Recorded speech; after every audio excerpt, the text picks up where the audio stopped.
Ex-Panglima Tentara Pembebasan Nasional Papua Barat Organisasi Papua Merdeka Dikirem menyerahkan 6 pucuk senjata mereka ke Kodam 17 Cendrawasih.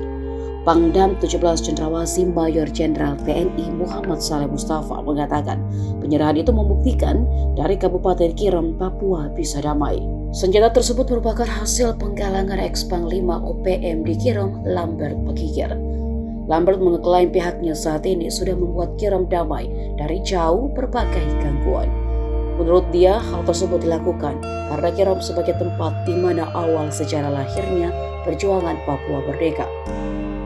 Diketahui Lambert Pakikir merupakan seorang kepala desa di Kabupaten Kirem, Papua. Ia pernah memimpin penyerangan terhadap TNI pada 2012, namun kini telah kembali ke pangkuan Ibu Pertiwi. Lambert Pakikir pada zaman pemberontakannya terhadap NKRI berpangkat Panglima.